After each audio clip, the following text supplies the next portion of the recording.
Hello, everybody, and welcome to another live episode of Messi & Co. I'm Ashley here, as always, with my incredible co-host, Gian, and we are happy to be here on this, nope, it's not Monday, Wednesday, previewing the Leagues Cup that's kicking off not tonight, it kicked off yesterday, actually, but the Inter Miami's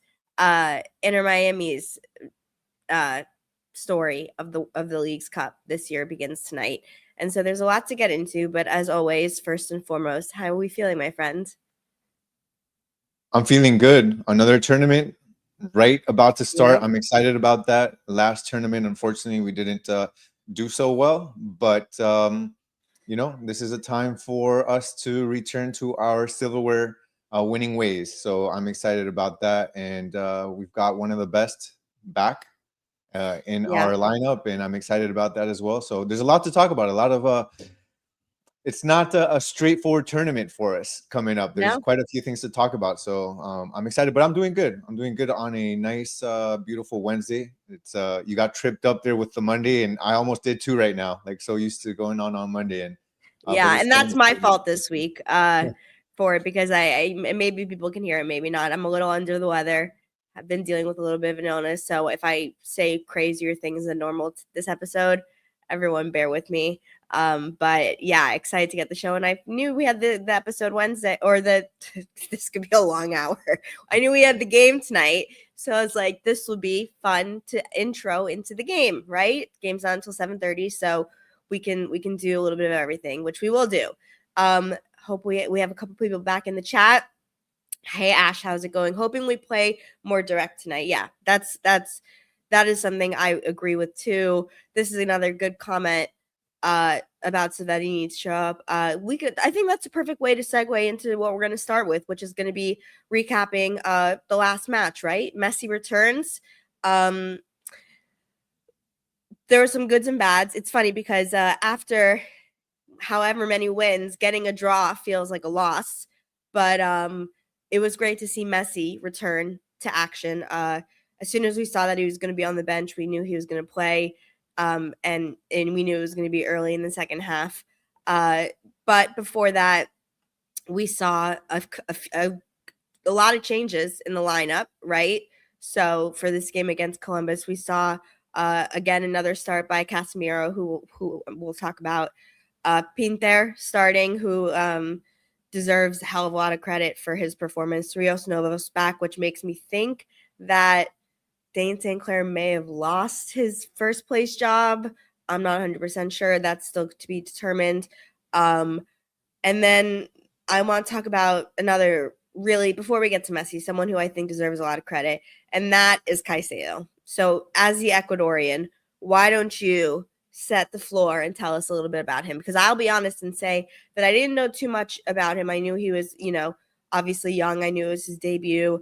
But he came in and played center back and had a pretty, in my opinion, outstanding performance as a debut performance on defense. And yeah, so I think he deserved a little bit of flowers.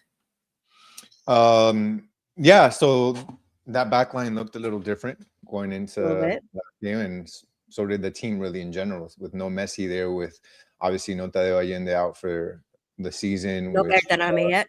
No Berterame yet. Still waiting to see when he makes an appearance. And yeah, that's talking about the front and the back line. No Reguilón on that left side. You had Noah Allen. On that right side, you had Mura. And then where you're used to having Falcón alongside the Brazilian Silva. Mikael. Yeah, Mikael.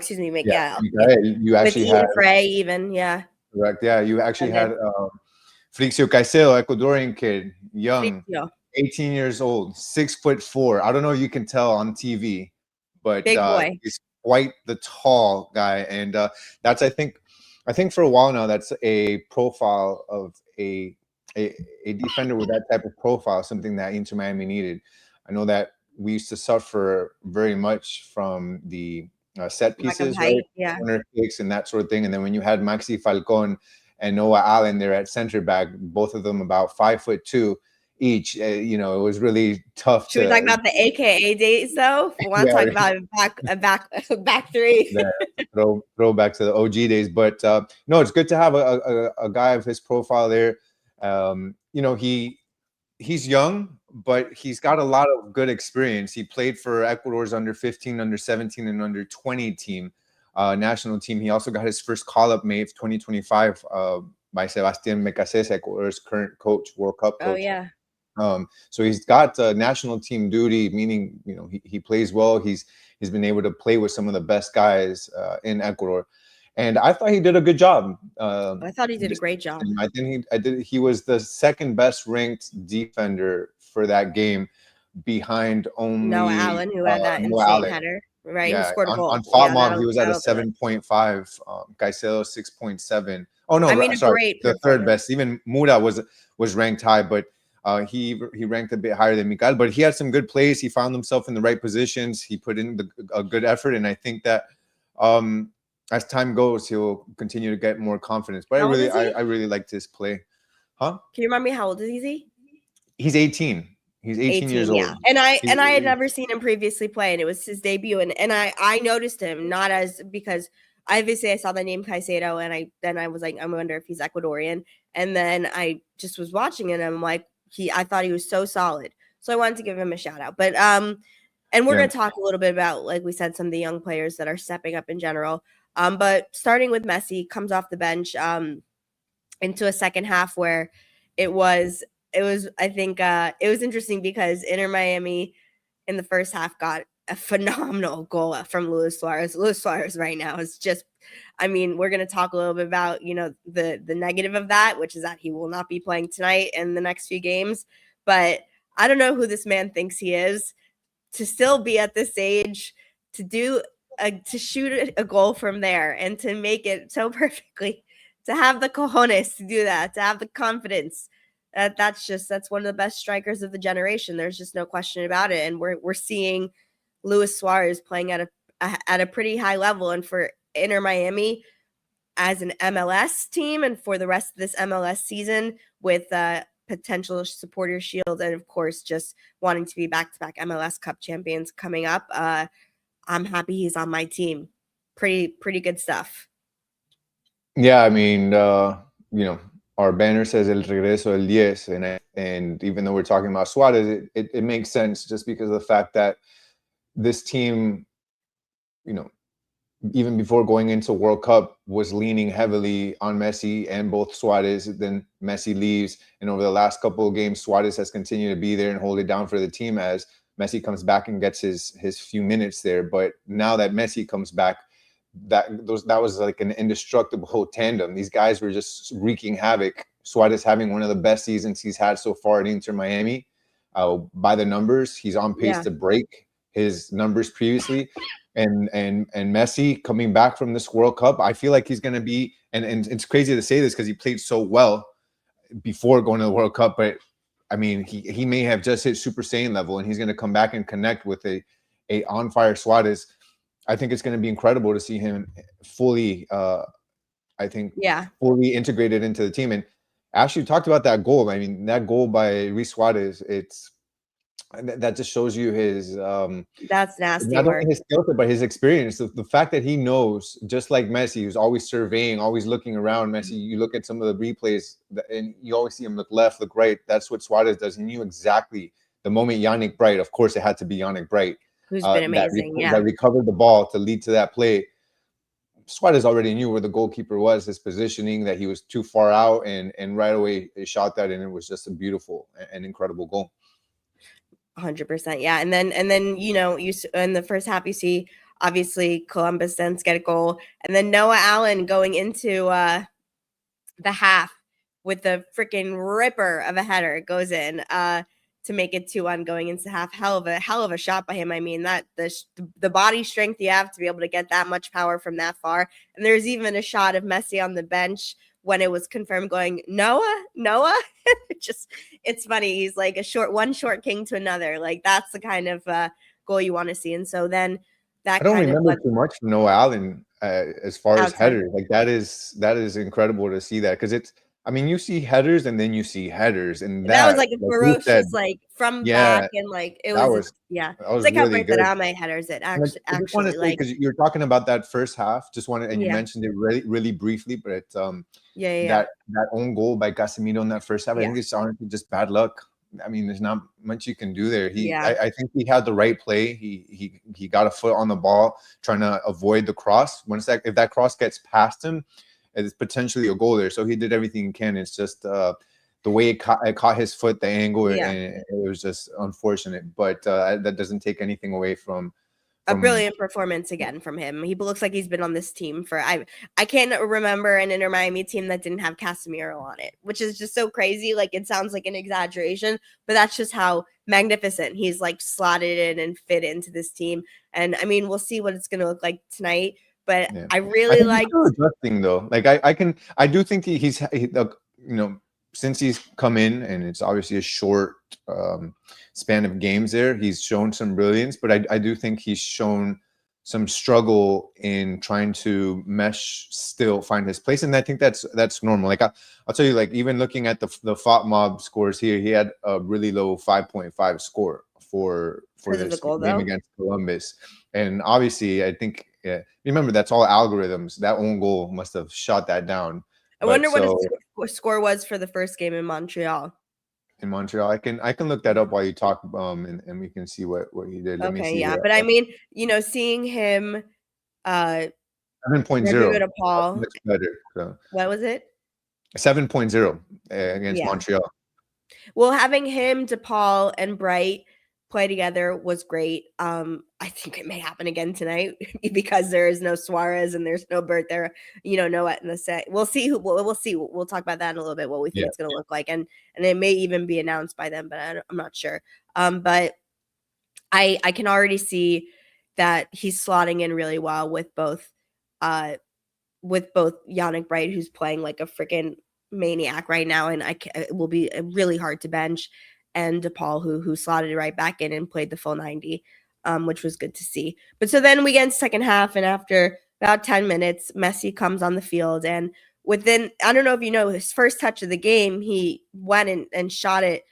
Basically, I guess it's not called this in soccer. I was gonna say baseline, basically, where he shot it from the on the goal line, just try and score. And I mean, it would have been like a nasty, like he's just feeling I think feeling himself so much, and has so much emotion and energy from what he just did with Argentina.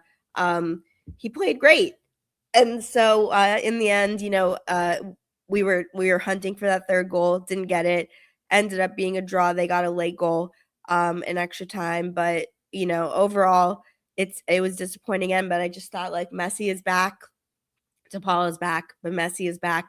He's still looking as magnificent as he looked playing for Argentina a few weeks ago, and going to Leagues Cup, knowing that, not that you wouldn't be anyway, but without having Luis Suarez by your side, but a tournament that many would expect Inter Miami to go very far in, if not win. I think he's ready to go, and seeing that him play for those 35 minutes, 35 minutes, he looked great, and he looked hungry. He looked ready to continue competing, and that's the most important part, wouldn't you say? Yeah, I mean, you're gonna need him for tonight. It's going to be tough, and it'll be interesting to see what lineup they come out with. But look, this team has relied heavily on Messi. They'll continue to rely heavily on Messi, like any team Messi plays for. And I think to have him playing at such a high level in this World Cup, it's nothing but a benefit for this Inter Miami team, especially when they're missing key players, right? If there was ever a time to put Inter Miami on his back, it's going to be tonight. So it's good timing to have him back and in good shape. And there's a reason why after World Cup he didn't participate in All-Star weekend. There's a reason why he missed the game against Montreal. There's a reason why he only played about maybe 20 to 30 minutes against Columbus. It's to have him ready for tonight. So there's no excuses tonight in regards to him. And this is what he's been preparing for, and what he's been preparing for is to have him ready and in tip-top shape for today. Totally. And I'm excited. And like you said, we already have a tournament after just finishing the biggest one, which was so great. And I'm excited. I'm really excited to see how it goes, and anything can happen. I mean, Vancouver lost last night. You know, and it's going to be, there's a lot of good teams playing right now in both MLS and in Liga MX. And so yeah, I'm excited. But, it says, oh, here's a good question. Is it true Messi was upset at the end of the game? I think he was more just like frustrated that they didn't get that third goal when it felt like they were really close a few times. And that it ended in a tie, not a win. I think he's also coming off of a very emotional few weeks, months, for him. I don't think he thought too deeply about like how Inter Miami played. You know what I mean? I think he was just probably just emotions and he's right now coming off of a really crazy period, and it's going to just take him a little bit to cool down. That's just my opinion. Yeah, I agree. I also, I mean, we can only guess why he was pissed, but Yeah. I think if he doesn't win, he's pissed. And right, that's why he's the greatest of all time, because he has that he has high expectations, right? Really high expectations. So whatever the particular reason was, it probably had something to do with them not winning. Yeah. And I think that goes to show you, like, even though they're missing quite a few key players, like his expectation is still that they should win. Like there's no excuses for him. Like they could be, down 6 guys and the rest are kids and subs off the bench, and he's still going to be pissed if they don't win. He always expects to win. 100%. And so does his partner in crime, one of his partners in crimes, who will not be there starting tonight, and that is Luis Suarez. So no pistolero, as it says here, 6-game ban after the bad vibe ending of Seattle last year. It's come back to haunt us because not only, we thought it would be okay. Oh, it's all right. We won't have Suarez. Like, no big deal. We have Tadeo Allende. We just signed Berterame. We have Silvetti. We have Messi. We have, etc. And he wasn't even starting. He didn't even start at the end of the season. Well, how things have changed, because now we're entering a tournament where Luis Suarez has, over the last 6 games, been outstanding, scoring goals, creating assists, being a true leader of the team on and off the field, and being a goal-scoring machine, a goal-creating machine. And with Allende out for the season with an injury, with Berterame, who obviously is coming off of a concussion and a scary injury last week, we would love to have him for this tournament, but we don't. And so a couple questions that comes out of it, and we'll talk about maybe in general who we think will play, because I see a couple questions here about that. Who fills the number 9 directly? Or do you think it's going to be a false 9 kind of situation with Messi? Because the options, it will heavily depend on if Berterame is available or not, right? That is really like the big thing, because if he's available, it's going to just be Berterame, Messi on the right, Silvetti on the left, I think, or something like that. Very simple. If he's not available, I think then that's when things get interesting, and there are a lot of options on the field. What do you think? So from what I've seen, Berterame is not going to be available tonight versus San Luis. Yeah, Suarez isn't available. Concussion protocols, I believe, something like that. Probably, yeah. I mean, he's not available. Luis Suarez isn't available. You have no Tadeo Allende. I mean, tough. I honestly, I don't think you're gonna. I think that you just have to, at this point, play with a different formation. Is what he's gonna. Who do you have available offensively? Like, who are then our options? Let's talk about them before you pick a special person that we're gonna be like, this is a direct swap of Luis Suarez. Let's say there isn't one, right? So who would be available? We obviously have Messi. We have Silvetti. We have Pinter, who put on a great show against Columbus, right? A really young kid who did a great job, I think, on the right. Who's available, and then Segovia, we have, I believe, is back and available. You have DePaul. You have Casemiro, who could move up front. You have David Ruiz. I'm just about now talking about, midfield and offense. So there's a lot of combinations possible, right, that you can see. Honestly, because of the lack of options, I really do think it's a formation change. It's a 4-4-2. A lot of options for lack of options. Yeah, true. I don't even know what I said. Whatever No, whatever's it's going true. on. But I think it's going to be a 4-4-2. I think it's going to be Messi up front with Silvetti. It'll be Messi up front with Silvetti, and then it'll be a midfield of Yannick Bright, Casemiro, De Paul, with Pinter playing also in the midfield. I mean, there's not much else. I think that you can do that would make sense. So it'll probably Pinter be that. Can certainly progress the ball 100%. I thought he put on a great show on Tuesday, main against. It was a lot of circumstances at play, but he's done a few appearances this season, right? And I remember he once had like what was an insane shot. Like that it didn't go in, but it was early in the season, but it was a wicked shot from outside the box. And you're like, oh, this kid feels it a little bit. And that's important, right? So I agree with you. I think that's going to be your front six. What about your back five? And I mean, including the goalie.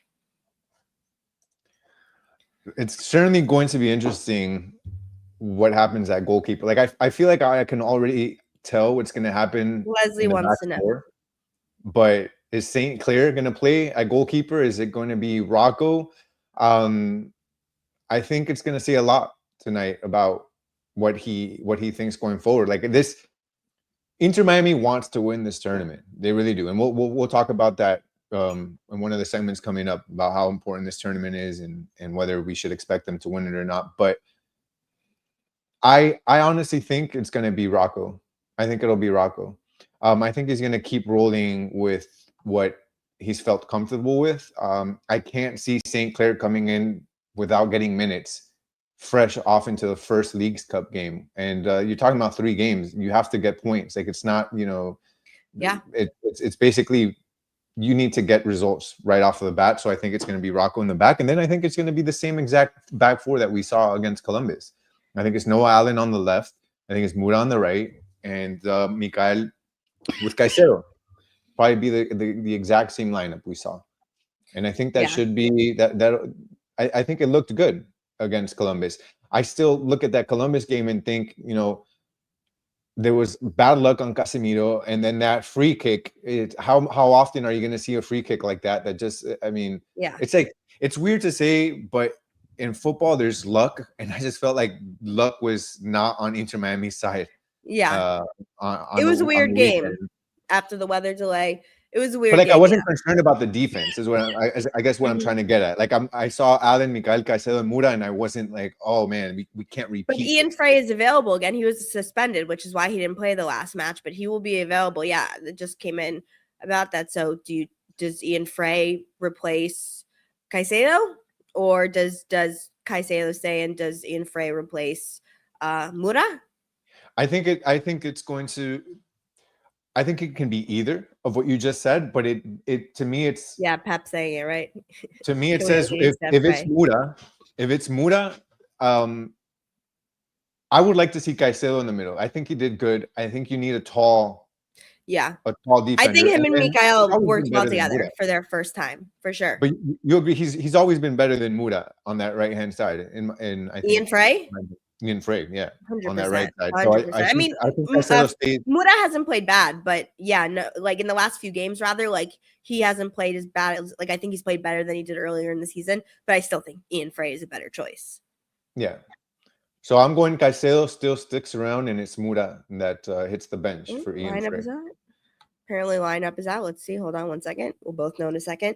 And we're seeing a couple different iterations of I see Pep here saying it should be Silvetti, so a 4-3-3 instead of a 4-4-2. I think Messi's going to dictate how often Pinter goes up and how much he doesn't, honestly. So it's going to be probably a little bit of a mix of a 4-4-2 and a 4-3-3, just depending on where everyone is. But yeah, I think the only question is going to be Well, what about Segovia? Like, do you see a world where, because Silvetti didn't have a great game against Columbus when you kind of he felt like he was taken out of it a little bit?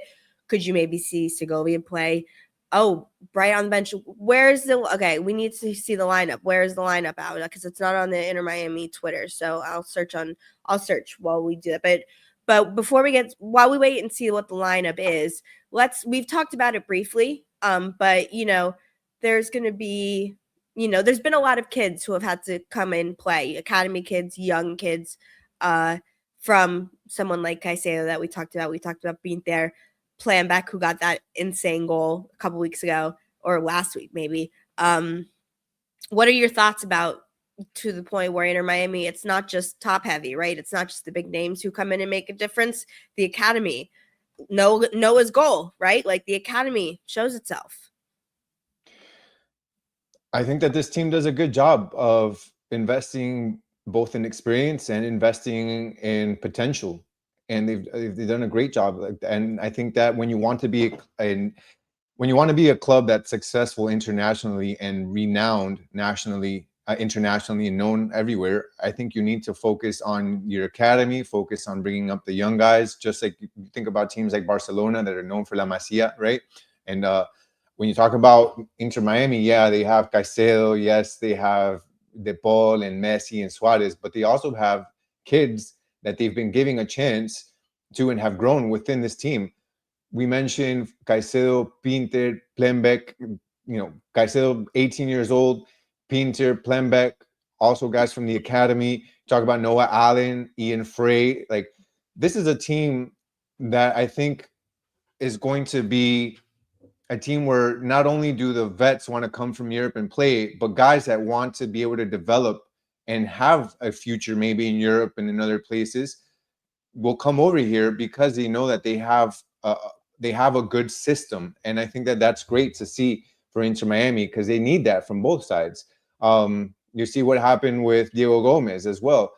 Maybe not part of the academy, but a young guy that came and took a chance with Inter Miami. So all of this to say that these guys are doing a great job with the young kids. They're giving them minutes, and we're seeing what the academy is doing. I mean, Pinter playing great, Plembeck playing great, Yeah. and I think when you have moments like this where you have guys that are injured, when you have guys that are suspended, that are unavailable, this is where some of that investment into these young guys also really helps, and you're able to reap what you sow, right? Because these guys are now logging in meaningful minutes, and it's not just like you're plugging them in and hoping something happens. They're actually giving you results. They're scoring for you. They're making plays. They're defending.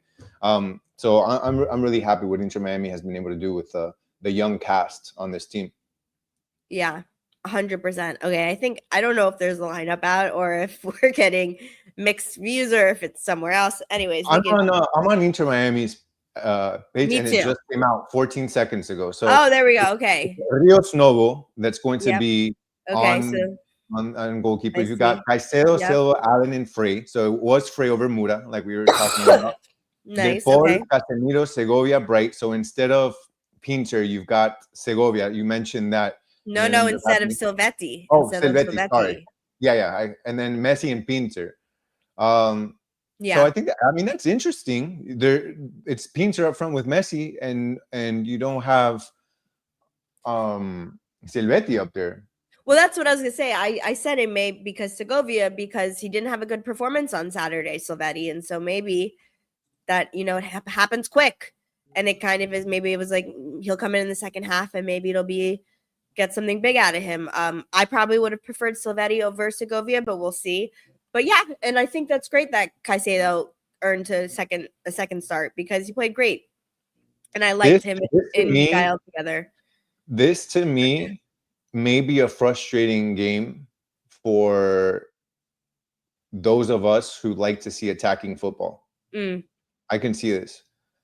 Not to say that they're gonna sit back on a low block and just hang from the crossbar or anything and just wait, but I mean, you talk about a midfield of De Paul, Casemiro, Segovia, Bray, and that's the wall of China right there, right? Like, that's a very formidable midfield, but and it'll be not interesting much, to see which not of much them attack. play up, have permission to play up, right? Of I them, know, but because I mean, you don't have other than Messi, you don't have somebody with the profile, like an attacker's profile. Like, obviously the ball can move up and Segovia, but none of them have an attacker's profile other than Messi and Pinter up there. So I can see us possibly being a bit frustrated at this lineup and or what's on the field, and maybe them not being as aggressive as we want, but we'll see. And I think we can also see Hoyos maybe making some quick changes, right? If he goes into that at the beginning of the second half and he sees that the team really hasn't found chances, then we may see something where Silvetti comes in for probably Segovia, right? Or for and Reguilon is on the bench, back from a little bit of injury, yeah. so maybe he gets minutes. Yeah. No, I mean, Yeah. I mean, this is could be true as well. Silvetti seems to have more impact off of the bench, anyways. So I hope it's not the case. What I think is going to happen, but I wouldn't be surprised if it's a little bit less of an attacking game and it's more of us kind of just holding back a bit, touching and Creating chances like on the creating. counters and I'm stuff. just trying to see, because Messi's going to come back and try to gain possession of the ball. So who's going to be attacking in behind him? It's going to be I think Pinter. He's got legs. It'll be Pinter, it'll be Segovia, and probably De Paul. Or De Paul on that right side. It'll be Pinter on the left and Segovia in the middle. I feel like it's going to be those three attacking in that way, and Messi underneath trying to serve the ball. So we'll see. I mean, look, you gotta. I'm gonna go in with a little bit of optimism. I'm like, look, you don't, of the three starting number 9s you had going into the season, all 3 of them are unavailable. So I'm gonna see what that looks like and give a chance. I think there will still be offensive football. I think it will really depend on how Messi wants to how he wants to dictate the lanes. I think Segovia is going to be more central, Pepto. Like I think on the left you're going to see Pinter. I think Segovia go down the middle, and I think it'll be the ball on the right and Messi behind. So I agree with you. Like Segovia has never looked well wide out. That's to why the it's left. kind of a surprise to not see him, to see Silvetti in this type of game. But I think when a coach has a belief in a philosophy, if you put in 2 bad performances, you go on the bench. Like, you have to earn every minute you play. Could be true for him. I think to your point, Segovia will have a short leash. I think Binter will have a short leash, and we'll have to wait and see. But it'll be an interesting game regardless. And it brings up the bigger question, which is, can Inter Miami win Leagues Cup, right? As you wrote here, unfinished business. 3-0 in the final from last year still stings against Seattle. It was a tough game, and we weren't ready for it. And then the aftermath now has led to us being back in this position with no Luis Suarez. So should Inter Miami still be expected to win, or will they? And do you think they feel sort of some of the burns from last season and want to avenge?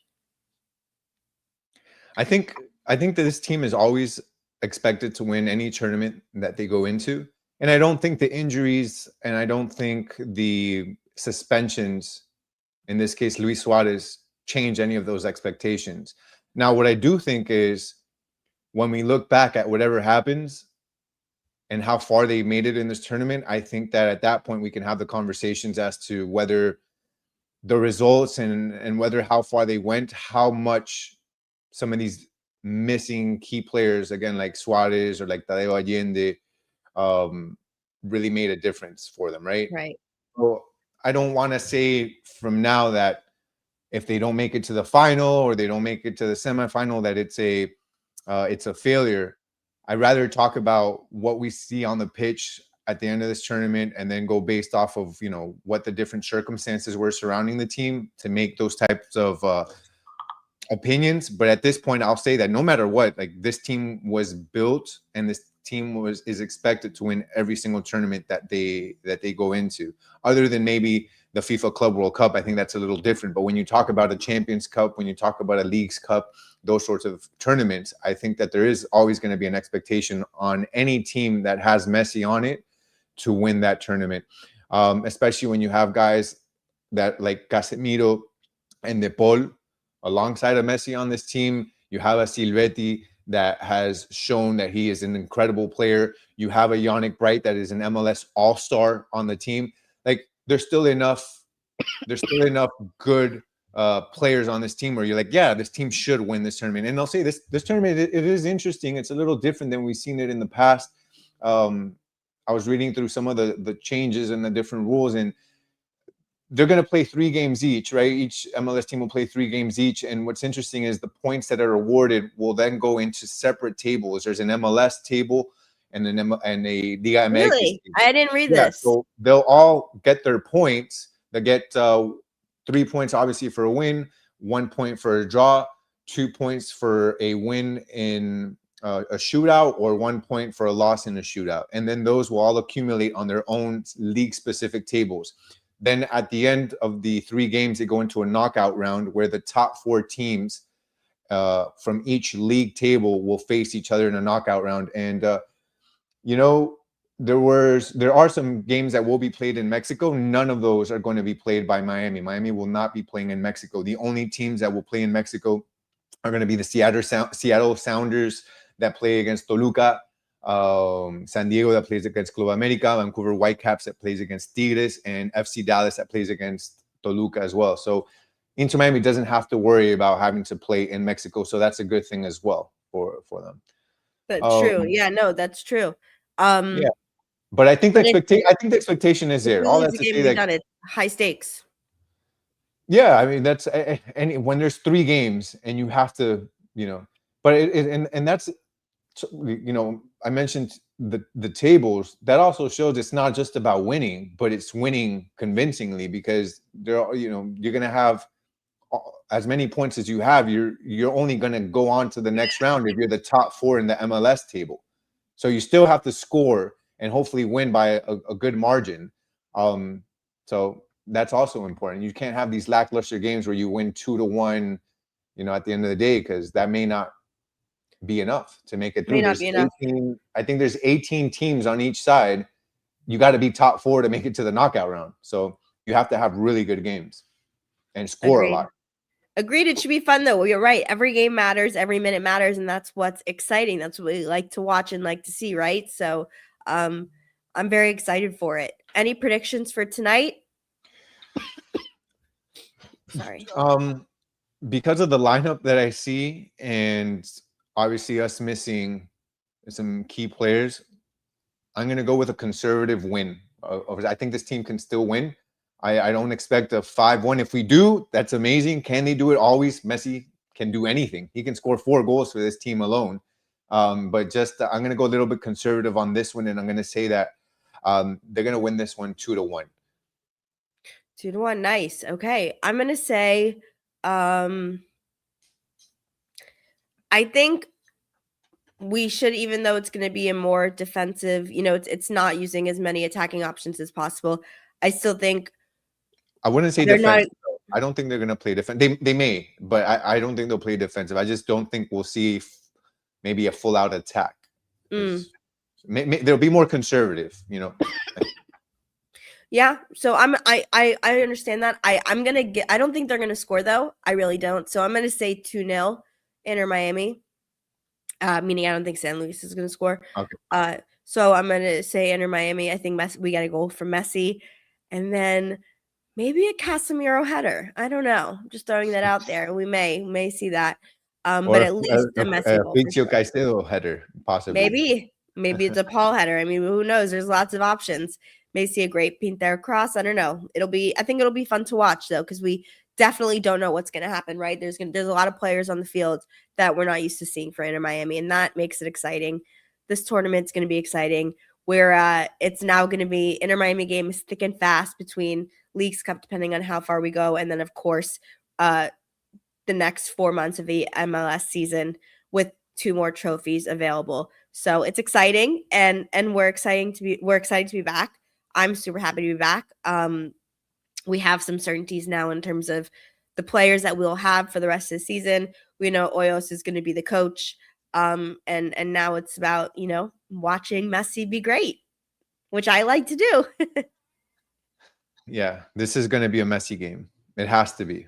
They need him in order to win this game. It has to be a Messi game. It's either he's going to either have to assist multiple goals or score multiple goals, but we'll definitely see him shine in this one.